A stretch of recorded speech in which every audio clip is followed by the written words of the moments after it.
In July 2025, it was reported that Natasha Archer, the personal assistant and stylist to the Princess of Wales, had quit her role after years of service to start her own styling consultancy firm. But what really grabbed the headlines was the fact that she made her Instagram public, and everyone could see that she had been following Meghan, the Duchess of Sussex, and then unfollowed her. And it's all so mysterious, because what does this mean? I think there are two camps that people fall into. Some believe that she was following Meghan because she had to, because as Catherine's stylist, she didn't want her to clash by wearing anything too similar to something that Meghan had worn lately. She's saying, I had to follow her, now I don't have to. Or was it that she had been following Meghan for inspiration, and then she was caught, and it's kind of embarrassing, and she swiftly unfollowed her? I find it really intriguing. And she apparently followed quite a few people that Meghan was associated with. So it seems like she was keeping tabs on them. We could argue that she was merely following them as a kind of professional courtesy. You meet someone at an event and you say, oh, let's swap Instagrams. Maybe there's something like that went down. We just don't know. And she's not talking. But it did get me thinking. We've seen Catherine and Meghan wearing pretty similar outfits over the years, and fans of both of them insist that the other one is copying. So I thought it'd be interesting to look back over the years and see who's really copying who. I have stated before, I do think Meghan is quite bonkers. And I will just say now, I do love Catherine. I think she's fantastic. But I'm going to try and be objective in this.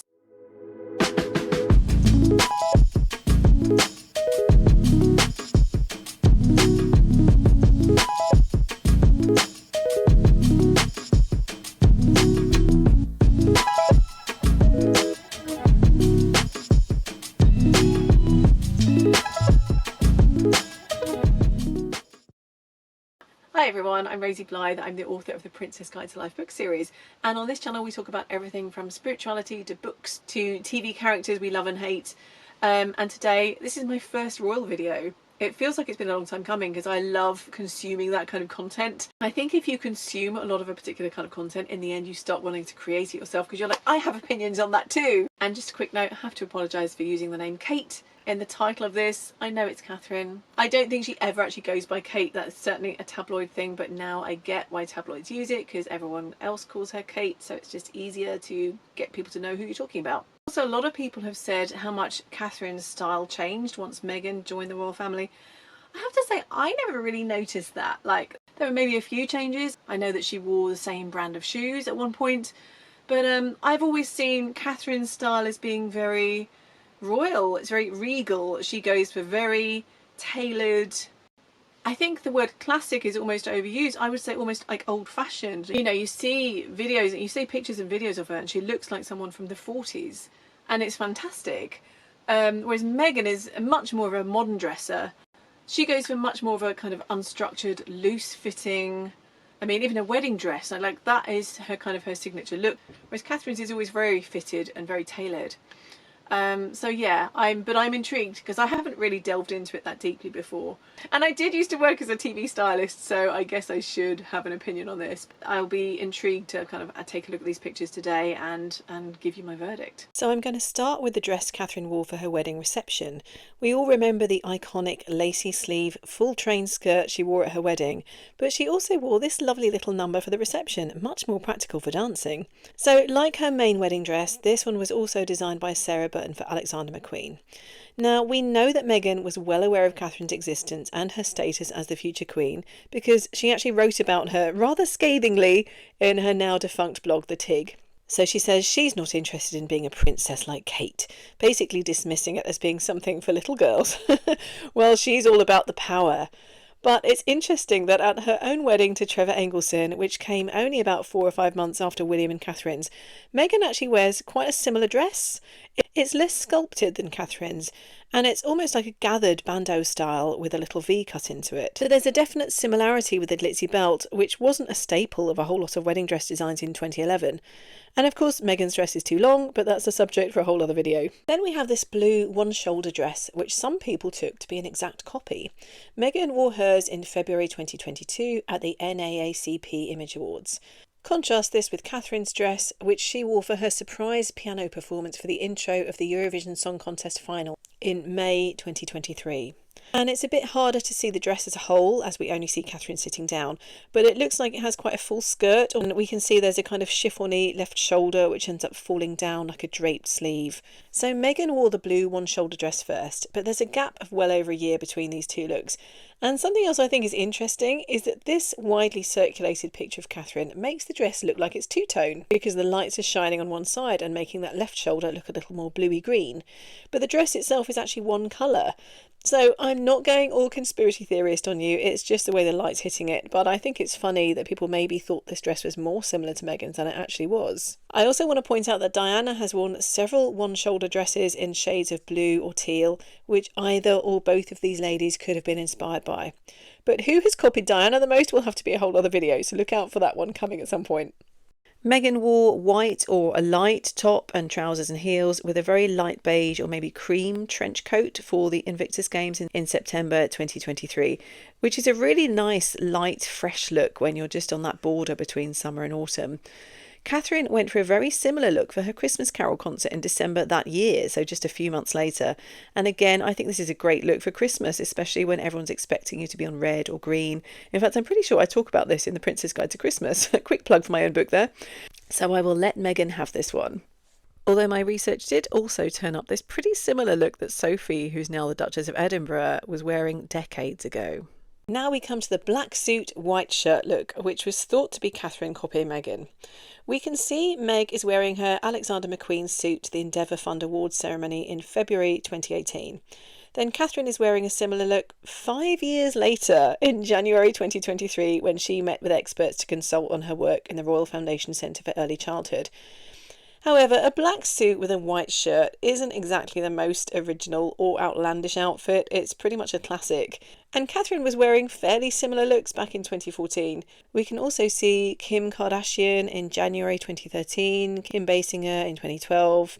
It's a standard look. Then we have the battle of the caramel polo necks, or turtlenecks as they're known across the pond. There was a bit of hoo-ha about Meghan's visible sweat patches, and I do think it's kind of petty to point them out. But I'd also say the point is not that the royals never sweat, but they know how to dress to hide that. They probably have all sorts of little tricks with their undergarments. I know Catherine always used to get headlines about her skirt blowing up, which did used to happen quite a lot, and the Queen apparently had little weights in her skirts so that wouldn't happen. So it seems Meghan is not the only one who needed some tips in how to avoid wardrobe malfunctions. But anyway, I do like this look on Meghan. The famous neutral tones, I think these shades do suit her. This was back in January 2020 on a visit to Canada House in London. Now we have Catherine with William visiting a community hospital wearing a very similar look, right down to the camel coat, 2 years later in January 2022. She's wearing a rather sexy sweater dress and even the poppy is colour coordinated. She was wearing a similar caramel shade in November 2022 with the poppy, the only splash of colour other than this beigey shade. So this is pretty similar to Meghan's outfit, and Catherine obviously owns 2 different polo neck sweater dresses, so she really likes this look. But I might have to let Meghan have this one. So going for a bit of a quick fire round, we've got a bunch of photos where people have suggested they're similar. Right, so let's start with these 2 sort of blush coloured skirt suits. I don't think they're very similar at all. They have different skirts, they have different tops, they're different shades. This isn't my favourite colour on anyone. I think the darker your skin, the better it's going to look, because if you're Caucasian, it's just going to sort of fade into nothingness. But yeah, I don't think these are really comparable. I think just the similar-ish colour is what made people make the comparison, and they're not actually very similar at all. These tartan coats, again, they're similar colours, dark blue and dark green, but that's it basically. I mean, Meghan is going for her standard oversized look, and Catherine is going for her very traditional sort of feminine, girly, flippy skirt kind of look. So they're both really kind of epitomising their own personal style, using the same sort of pattern, but that's about it. So I don't think anyone is particularly copying anyone else here. I mean, I don't know. I think maybe this tartan is special to the royal family in some way, or it's just a kind of traditional thing that you might wear. So yeah, I'm going to let this one go. And with this grey plaid, again, completely different styles. Meghan's wearing a sort of boat neckline, and Catherine, again, very much her personal style is kind of a cinched in waist. very sort of traditional classic lines. So again, they're both sort of going with their own personal takes on this. Meghan's is a little bit edgy and modern. Catherine's is very traditional, and the only real similarity is that they're kind of the same pattern, but not even identical. And the white trench coats, similar-ish, but again, they're quite different. I mean, the lapels that Meghan has are much wider. It doesn't look as if she's got buttons on hers in this particular shot. So she's cinched it, obviously, with the belt, but it's made the skirt look a little bit wonky, whereas Catherine's is perfectly straight. Catherine's is more of an A-line skirt shape. So yeah, I mean, it's kind of difficult because a white trench coat is a sort of classic style thing. So a lot of people are going to wear it, and it doesn't mean anyone's copying anyone else. I think there is actually a story of somebody else wearing something very similar to what Meghan's got a couple of weeks or months before. That might be for another video though. Red dresses. Who doesn't have a red dress? Different necklines, different skirts, different lengths.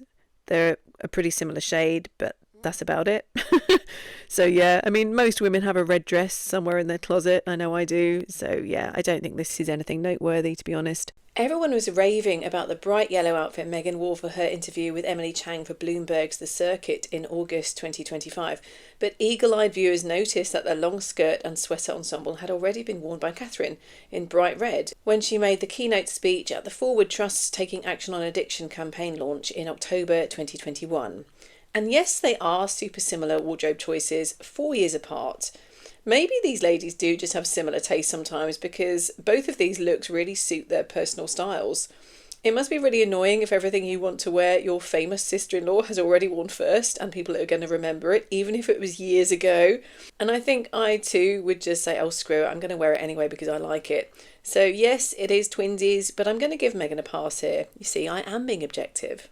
So that's it for today. Thank you so much for hanging out with me. I have had so much fun talking about this, and I want to do loads more royal videos in future. If you like this kind of content, then stick around. Or even if you don't, stick around because I have a bunch of other stuff on this channel. Looking forward to seeing you in part 2 of this mini-series. Don't forget to hit the bell button if you'd like to get notified when I upload it.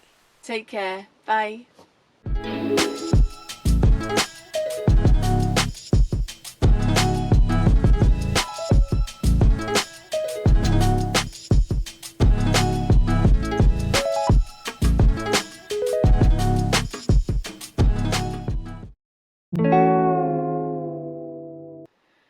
In July 2020, I can't even say it.